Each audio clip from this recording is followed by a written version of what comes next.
मैं राहुल कुमार आपड़ा भरतपुर चैनल से और आज मैं जयपुर में शहीद मार्ग पर जहां पर ये डांगावास जो हत्याकांड हुआ था जिसमें पांच दलित शहीद हुए थे उसी पर हम बात करेंगे। यहाँ पर लोग एकजुट हुए हैं ऐसी समाज से, तो इनसे हम बात करेंगे इस हत्याकांड के बारे में। हाँ तो साहब, इस पर आप क्या कहना चाहेंगे?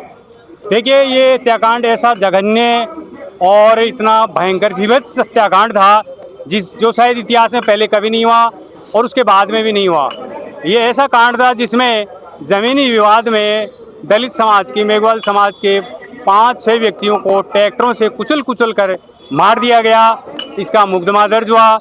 हमारी समाज की मांग और संघर्ष के कारण ये केस सीबीआई को जांच के दिया गया, लेकिन सीबीआई के अधिकारियों ने भाई भतीजावाद, लाग लफिदावाद और पैसे के बल के ऊपर दलितों को न्याय न दे करके, सही जांच न करके और तथ्यों को छिपा करके, सबूतों को मिटा करके जो केस चला, उसमें जो अभी हाल ही में फैसला आया, उसमें जो न्यायाधीश था बताया जाता है कि वो भी जो शोषित लोग थे, क्या नाम, जो न्याय अत्याचार करने वाले लोग थे, उन्हीं के पक्ष का था। तो उन्होंने पीड़ित के पक्ष में न्याय न देके और ऐसा फैसला दिया जिससे कि ऐसा साबित होता है कि हमारे समाज के, दलित समाज के 6 लोग मारे गए, ट्रैक्टर से कुचल दिया गया, लेकिन उनके साथ न्याय नहीं हुआ और उनको बाइज्जत बरी कर दिया गया कि जैसे उनको किसने मारा, आखिर उनको किसने मारा, वो मरे तो कैसे मरे।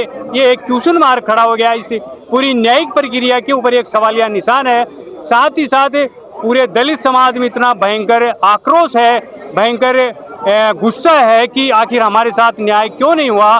तो आज इसी की मांग के लिए doctor Ambedkar welfare society Satveer ji के नेतृत्व में पूरा दलित समाज राजस्थान से यहाँ शहीद स्मारक पे एकत्रित हुआ है और हमारी मांग है कि उनके साथ में न्याय हो। इसके लिए अंबेडकर वेलफेयर सोसाइटी शीघ्र ही हाई कोर्ट में पूरे फाइल के साथ में, तथ्यों के साथ में, उस फैसले की कॉपी लेके हाई कोर्ट में पिटीशन दायर करेगी कि सीबीआई की जो जांच है वो पुनः जांच हो और हमारे लोगों को न्याय मिले कि आखिर उन 6 को किसने मारा, किसने ट्रैक्टर से कुचला, और जो दोषी हैं तो वास्तव में उनको दोषी करार दिया जाए, उनको आजीवन कारावास या उनको मृत्युदंड जैसा सजा मिलना चाहिए। आज इसीलिए हम शहीद स्मारक पर भारी संख्या में यहाँ पे एकत्रित हुए हैं और हम शीघ्र ये बड़े आंदोलन की रूपरेखा भी इसमें देने जा रहे हैं।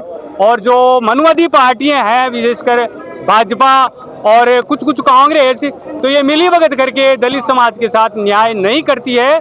तो दोनों पार्टियों से है कि शीघ्र आप समझ जाओ और हमारे लिए न्याय देने का कार्य करो, अन्यथा वो दूर नहीं, जब आपको भी हम किनारे करेंगे और कोई थर्ड फंड भी लाने की सोचेंगे। जय भीम, जय भारत।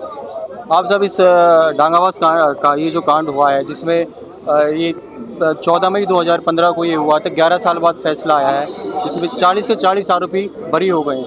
ये न्याय व्यवस्था कहाँ तक सही है?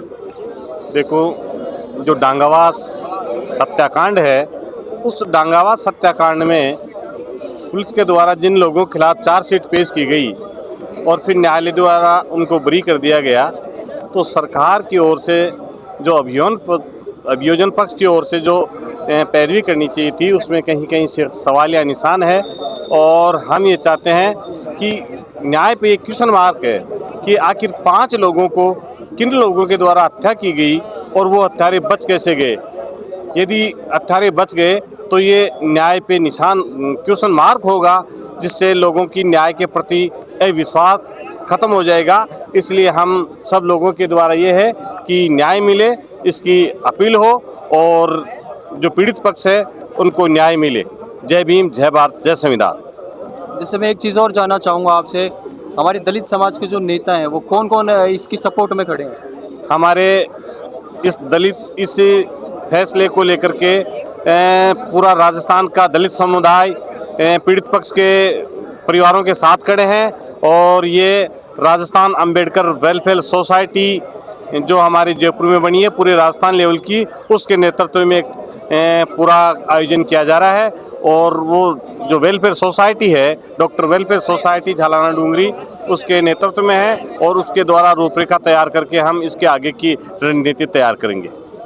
अगर प्रशासन इस न्याय व्यवस्था में अगर देरी करता है तो अगली आपकी रणनीति क्या होगी? अगली हमारी रणनीति से भी बड़ा आंदोलन करके हमारी जो शीर्ष नेता होंगे उनसे बैठ करके चर्चा करके फिर हम तय करके फिर हम आगे की रूपरेखा बताएंगे।